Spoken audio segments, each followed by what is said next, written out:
L'entretien des patriotes, bonjour à tous, heureux de vous retrouver. Macron, la communication Groland, Doualem, Retailleau, humilié, wokisme, toute pour une, un grand succès. Avant de répondre à ces questions et traiter d'autres sujets d'actualité, vous connaissez la coutume sur cette chaîne, je commence toujours mon entretien par remercier ceux qui m'ont permis justement de le produire, car ils m'ont financé à l'aide des merci rémunérateurs. Et aujourd'hui sont à l'honneur des fidèles parmi les fidèles, Rambard, Amel Anorga, Sophie Bré, Yann Penaud, Yves ma chère Yvette Poré et l'ami Philippe Bohen. Merci à eux du fond du cœur. Et puis je tenais à vous remercier pour votre fidélité. Oui, il faut aider la réinformation. Comment faire? Lever le petit pouce, écrire de gentils messages et diffuser sur d'autres réseaux sociaux. Merci à tous. On va revenir sur ce gynécologue obstétricien. Dans mon précédent entretien, j'ai qualifié ce monsieur d'expert aux ordres, de Gilbert Deré, de l'éducation sexuelle. Cela a déplu à certains, mais que leur faut-il comme preuve? Ce monsieur est assez connu, c'est un gauchiste, socialiste, défenseur de la PMA pour toutes et un soutien actif d'Emmanuel Macron. Au second tour de l'élection présidentielle de 2017, il a apporté son soutien à Emmanuel Macron, estimant qu'il était le seul qui a pris le temps de comprendre les enjeux de la procréation médicalement assistée. Dans son livre Le droit de choisir, paru 4 mois plus tôt, il plaidait pour un changement de la législation française, alors qu'il milite pour l'ouverture de la PMA à toutes les femmes. Voilà, sur l'éducation sexuelle à l'école, c'est le domaine des pédopsychiatres. Ce monsieur n'était donc pas dans son domaine de compétence, la gynécologie. C'est donc le militant woke qui était invité. Et sur les chaînes d'information, vous le savez, les journalistes aux ordres travestissent des militants en les faisant passer pour des experts indépendants aux yeux du public, pour façonner ce qu'on appelle en rhétorique l'argument d'autorité. Autrement dit, ce monsieur fait croire au public qu'il parle au nom de la science. Fumisterie. Oui, cela nous rappelle de très mauvais souvenirs comme Gilbert Deré. Bref, ce triste cire avait pour mission de venir à la rescousse d'Elisabeth Borne et des woke. C'est une fausse caution scientifique. Car il faut le clamer, cela fait belle lurette que les woke ont perdu la bataille de la raison et de la science. Conféré mon entretien d'hier.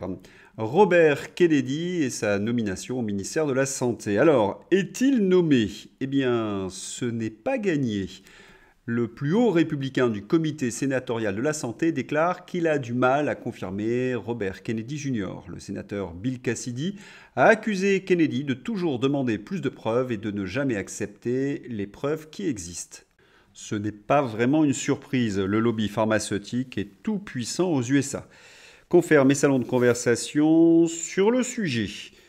Aujourd'hui, ce sont les sénateurs républicains qui sortent du bois pour défendre le Big Pharma et empêcher la nomination de Robert Kennedy Jr. Hier, c'était les démocrates. Robert Kennedy Jr. au sénateur gauchiste démocrate Bernie Sanders lors de son audition au Sénat. Bernie, vous avez accepté des millions de dollars de l'industrie pharmaceutique. En 2020, vous avez été le plus grand bénéficiaire de dollars de l'industrie pharmaceutique. Pour rappel, Bernie Sanders, c'est l'Américain préféré de la France insoumise ou des socialistes. Pour quelle raison? Eh bien, Bernie Sanders s'est présenté plusieurs fois aux primaires démocrates en essayant de séduire les voix de la gauche radicale. Mais à chaque fois, il se rallie à Obama, Clinton et les autres. Oui, c'est un rabatteur de voix. Et il pactise avec le Big Pharma. J'ai l'impression de reconnaître nos hommes politiques de gauche français. Comme quoi la série américaine House of Cards était encore très loin de la réalité. Emmanuel Macron, c'est Groland tous les jours. En effet, notre poudré fréquente les bistrots pour faire son kéké. La presse se plaint. Emmanuel Macron a-t-il été bien accueilli, sifflé? Vous ne le saurez pas, car la presse n'était pas là. À nouveau, le président restreint le suivi de son action par les journalistes. L'APP proteste. La présence de la presse est un impératif démocratique. La presse aux ordres n'est plus invitée. Macron se méfie désormais des journalistes. Là, c'est vraiment la fin. Et puis, la séquence qui suit, c'est du Groland. Des élèves expliquent qu'ils sont en train de sécher les cours à leur professeur de français. Et Macron les excuse en expliquant qu'ils sont avec lui et qu'ils sont motivés. Et comment le Poudré peut-il dire une crétinerie pareille avec ce ton assuré? Il avait pris quoi comme produit? Car le président de la République justifie l'école buissonnière de lycéens. Mais il se rend compte, et où cela? Dans un bistrot. Mais les parents ne portent pas plainte? Oui, c'est une séquence lamentable. Et pendant ce temps, dans la vie réelle, un maire aveyronné. Un maire aveyronné a tout essayé pour interpeller Macron, pour l'alerter sur les baisses des dotations de l'État, 80 à 90% pour sa commune. Concerné par la réactivité d'Emmanuel Macron à un TikToker, fanatique et mythomane, pour un problème aussi bénin que le paiement au péage par téléphone portable, ce maire a décidé de créer un compte TikTok pour l'interpeller en espérant autant de réactivité du président Emmanuel Macron. Oui, Macron, c'est la honte abyssale. Et cela dure depuis 7 ans. Et pour cacher son incompétence, le mépris qu'il a pour son peuple, il organise donc ces séances grotesques de communication, de rattrapage en quelque sorte, pour apparaître sympa et proche des gens. Alors il touche, il tripote, il câline, il boit des bières par exemple, il fréquente des bistrots, il picole, cul de bouteille, il se la joue Jones, il invite Carlito et McFly, les deux sous-doués des réseaux sociaux, il dit des gros mots et il fait des blagues d'adolescents attardés. C'est pitoyable. Stop, on n'en peut plus, démission. Et ce qu'il y a d'inquiétant, c'est que le système fabrique des clones de Macron à la chaîne, comme Gabriel Attal. Gabriel Attal, il faut remettre notre modèle social à l'endroit et le travail à sa juste place. La première, il faut un référendum pour renverser la table, changer notre modèle et redonner de l'air aux Français qui travaillent. Non mais comment est-ce possible d'écrire autant de lieux communs en quelques lignes? Et puis nous les avons entendus 1000 fois depuis 40 ans. Mon préféré, c'est renverser la table. On dirait du Valérie Hayé. Renverser la table, mais rester dans l'Union européenne. Vraiment la bonne blague. Dans la série Je suis le poison et je me présente comme l'antidote. Voici Gabriel Attal, le jeune rentier arrogant de la République, qui découvre qu'il faut valoriser le travail. Le mec a été ministre et Premier ministre et n'a jamais rien proposé en faveur de ceux qui bossent dur. Mieux, la Macronie a ruiné le code du travail, a supprimé des critères de pénibilité, a dynamité les droits des salariés et les acquis sociaux et a poussé les Français à accepter des emplois précaires payés une misère, entraînant une augmentation du nombre de travailleurs pauvres. Bref, le brushing est parfait, le costard est impeccable, mais ça risque de ne pas être suffisant pour nous convaincre que les démolisseurs d'hier sont les bâtisseurs de demain. Eh bien, le petit Attal est rhabillé pour l'hiver. Les Français ne se sont pas trompés, ils ont boudé Gabriel Attal. Audience de 20h45. L'interview de Gabriel Attal après le 20h fait plonger France 2 à 2 millions de spectateurs en étant battu par Cyril Hanouna sur C8 et Quotidien sur TMC. Il faut quand même en vouloir pour écouter Gabriel Attal. C'est quand même un condensé de langue de bois, des lieux communs éculés jusqu'au trognon, et puis son petit air, satisfait de lui-même, de petit merdeux. Et il faut supporter son moi-je permanent. Oui, c'est de la torture ou du masochisme. Gabriel Attal, travailliste, humaniste, écologiste, féministe et républicaniste. Il avait oublié fumiste, opportuniste et égoïste. Le camp du bien dans toute sa splendeur. Mais qu'a-t-il accompli pour être aussi fier de lui-même, Gabriel Attal? Le parésiaste. Quel parcours de rêve! Ce Gabriel Attal est la seule personne en France, et j'ai presque envie de dire au monde, à être passé d'un statut d'auto-entrepreneur à celui de secrétaire d'État, puis ministre, puis Premier ministre. Vraiment, la seule et unique explication ne peut provenir que de son génie naturel, combiné avec un charisme hors du commun. J'ai bon? Belle ironie de notre ami Fred. Oui, Gabriel Attal, c'est le pistonné de la République.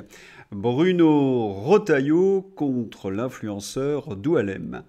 Rappel des faits. Acte 1, suivi par 138 000 personnes sur TikTok. Boualem Naman, connu sur la toile sous le pseudo Doualem, avait publié une vidéo qui appelait à des actes extrêmement graves et visait tous ceux qui voulaient manifester le 1er janvier contre le régime algérien, et notamment un jeune militant dont il veut la mort car une personne du nom de Cohen a partagé sa vidéo. Acte 2, arrestation puis expulsion. Retailleau en fait une affaire personnelle. À son arrivée en Algérie, après son expulsion le 9 janvier, Doualem avait été renvoyé en France par les autorités algériennes le soir même, ce qui avait provoqué une crise diplomatique. Depuis son retour, Doualem est retenu au centre de rétention administrative de Ménil-Amelot, le plus proche de l'aéroport de Roissy-Charles de Gaulle. Acte 4, le 30 janvier, la justice entre en piste. L'expulsion de l'influenceur algérien Doualem a été suspendue par le tribunal des référés, au motif que la procédure d'urgence utilisée n'était pas, selon le juge, justifiée. Le tribunal a pourtant estimé que les faits reprochés à cet homme de 59 ans représentent une menace grave à l'ordre public. L'état de droit se retourne une fois de plus contre le peuple. Acte 5, Retailleau est humilié et décrédibilisé. Sébastien Chenu, la suspension de l'expulsion de l'influenceur Doualem est une nouvelle claque pour Retailleau. Puisqu'il n'arrive pas à changer les choses avec les textes en vigueur, organisons un référendum pour pouvoir les expulser. Effectivement, Retailleau, c'est du vent et des paroles. Dans une démocratie, après un tel désaveu, Retailleau aurait dû démissionner. À cause de cette Union européenne, il n'est pas possible d'expulser des clandestins, des OQTF et des étrangers dangereux. C'est clair? Non. Quant à nos politiques, comment les qualifier? Après cette nouvelle, je vous laisse le choix des mots. Jean-Philippe Tanguy, touche pas au Grisby. À l'heure où des efforts sont sans cesse demandés aux Français, la commission réunissant les députés et sénateurs vient de rétablir tous leurs avantages garantis aux anciens premiers ministres et présidents de la République. Quelle honte! Pour rappel, il y a quelques jours, c'est le Sénat qui avait enlevé certains privilèges au président de la République et au Premier ministre. Aujourd'hui, la CMP, la commission mixte paritaire, a rétabli ces avantages. Malgré ce qu'ils disent à la télévision et devant les Français, les macronistes sont à l'origine de ce hold-up. Supprimer leurs privilèges insensés, hors de question. Par contre, nous accabler de taxes, d'impôts et de normes, il n'y a pas de problème pour nos hommes politiques. Le Parisien. En Ariège, les dépôts sauvages de déchets explosent après la mise en place d'un badge pour les collectes. Il y a une forme de résistance française à la caste managériale et à ses obsessions de contrôle. Et celle-ci est plus ancienne et plus profonde qu'une simple expression d'indiscipline. C'est ce qui fait de nous un peuple sympa par certains aspects. Ces dépotoirs manifestent évidemment l'incivilité de leurs auteurs, même s'ils disent, en même temps, « Lâchez-nous avec vos badges, vos fichiers et votre flicage ». Quand les Français se rendent à l'étranger, ils découvrent que l'on peut laisser ses affaires sur la plage, son portefeuille, ses lunettes, son téléphone sans être dépouillé, que les filles peuvent se promener en tenue sexy sans être sifflées et harcelées, que les ordures ménagères sont collectées 2 fois par semaine, que l'on peut circuler avec une voiture ancienne dans les centres-villes, que l'on peut se balader la nuit à pied sans être agressé, que les salaires sont bien plus élevés que dans notre pays et que les impôts sont bien moindres. Mais qu'est-il arrivé à la France? Eh bien, les socialistes et l'Union européenne. L'usine qui fabriquait des uniformes pour l'armée française a perdu l'appel d'offres. Elle ferme. L'Union européenne interdisant à la France de réserver sa commande publique à des usines françaises. La production sera faite par une autre entreprise à Madagascar. 66 salariés sur le carreau. Alors, avant que la France ne disparaisse complètement, il faudrait peut-être agir. La censure. Budget, le Rassemblement national menace de censurer le gouvernement. Les députés du Rassemblement national qui participent à la commission mixte paritaire ont brandi ce jeudi la menace de censurer le gouvernement s'il ne revient pas sur l'adoption de l'article 4 relatif à l'électricité. Il ne faut pas menacer, il faut voter cette censure. Allemagne, Scholz, humilié la semaine dernière par la présidente de l'AfD, se venge. Il veut interdire ni plus ni moins son parti. L'Allemagne passe en mode arbitraire autoritaire. Le Parlement allemand vote aujourd'hui pour l'interdiction du parti AfD anti-Union européenne. Des députés demandent à la Cour constitutionnelle fédérale d'examiner l'inconstitutionnalité de l'AfD pour l'interdire. Il faut également rappeler qu'il y a quelques jours, Scholz voulait interdire les réseaux sociaux pendant la campagne électorale pour limiter l'influence de l'AfD. Oui, en Allemagne, cela panique. Mais d'après les dernières informations que j'ai pu consulter, Scholz n'aurait pas la majorité pour faire adopter toutes ces mesures. Une affaire à suivre. Donald Trump humilie l'Union européenne. Florian Philippot. Douche froide, terrible pour l'Union européenne, écrit Politico. Politico révèle en effet dans sa lettre d'info en langue anglaise que Trump refuse de discuter, d'inviter et de considérer les représentants de l'Union européenne comme la présidente de la Commission européenne et la haut représentant Kaja Kallas. Son gouvernement ne reconnaît que les pays, les États-nations, et ne souhaite que des relations bilatérales avec la France, l'Italie, l'Allemagne, la Pologne, l'Espagne, etc. C'est ainsi que le ministre des Affaires étrangères américain, Marco Rubio, ne traite qu'avec ses homologues nationaux et rejette Kaja Kallas. Ajoute Politico. Il en a déjà appelé une dizaine. Trump, c'est le monde des nations libres, légitimes, souveraines. Qu'il affaiblisse l'Union européenne et facilite notre travail de libération nationale, oui, le Frexit. Il est temps d'ouvrir la page fantaisie. Une petite devinette. Vous avez une politique non élue, qui ne représente personne, qui est très maladroite et qui a des obsessions, mais qui pollue nos médias H24. Vous avez deviné qui c'est? Oui, c'est Lucie Caspier.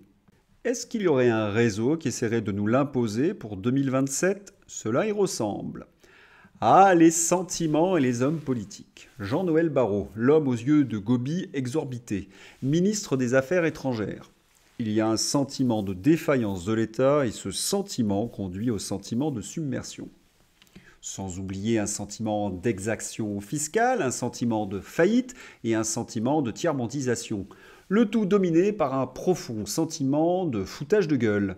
Chronique cinéma, toute pour une, le film woke. Est-ce que c'est un grand succès? 2 vignettes en introduction. Un gauchiste, c'est quelqu'un qui veut taxer ta réussite pour financer son échec. Les hommes sont lâches, égoïstes et immatures. La femme est l'égale de l'homme.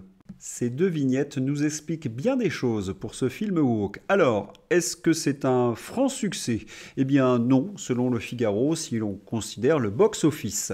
Toute pour une, débâcle au box-office pour la version woke et féministe des Trois Mousquetaires.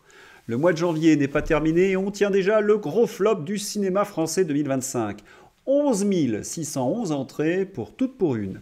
Les 155 salles qui programmaient le film ont reçu en moyenne 75 spectateurs dans la semaine.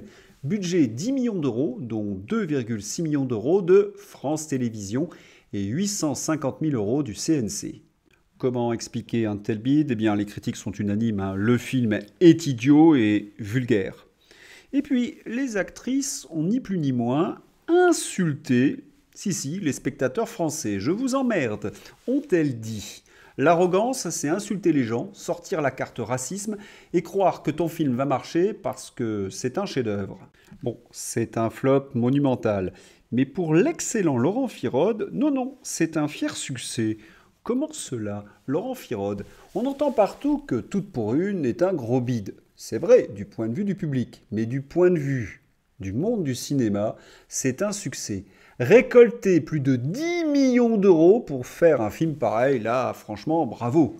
Oui, et elles ont touché leur cachet, donc tout va bien, elles peuvent donc nous emmerder. Oui, tout va bien pour elles, Toute pour une devient toute la thune. Dans quelle poche cet argent est-il tombé? Dans les poches des actrices, de la réalisation, de la production, un joli pactole. C'est ce qu'on appelle un BHL, un bid hautement lucratif, et le tout avec nos impôts. Souriez, c'est vous qui payez. Bientôt sur vos écrans, vous aurez peut-être Verdun, le nanar féministe woke sur la guerre 14-18. Bon, pour conserver le sourire, un sketch de Laurent Firode à déguster et c'est dans ma description. Voilà, c'est tout pour aujourd'hui. Je vous souhaite un excellent week-end. À bientôt. Au revoir. Les entretiens des patriotes, bonjour à tous, heureux de vous retrouver. Macron, la communication Groland, Doualem, Retailleau, humilié, wokisme, toute pour une, un grand succès. Avant de répondre à ces questions et traiter d'autres sujets d'actualité, vous connaissez la coutume sur cette chaîne, je commence toujours mon entretien par remercier ceux qui m'ont permis justement de le produire, car ils m'ont financé à l'aide des merci rémunérateurs. Et aujourd'hui, ils sont à l'honneur des fidèles parmi les fidèles, Rambard, Amel Anorga, Sophie Bré, Yann Penaud, Yves Macher, Yvette Poré et l'ami Philippe Bohen. Merci à eux du fond du cœur. Et puis je tenais à vous remercier pour votre fidélité. Oui, il faut aider la réinformation.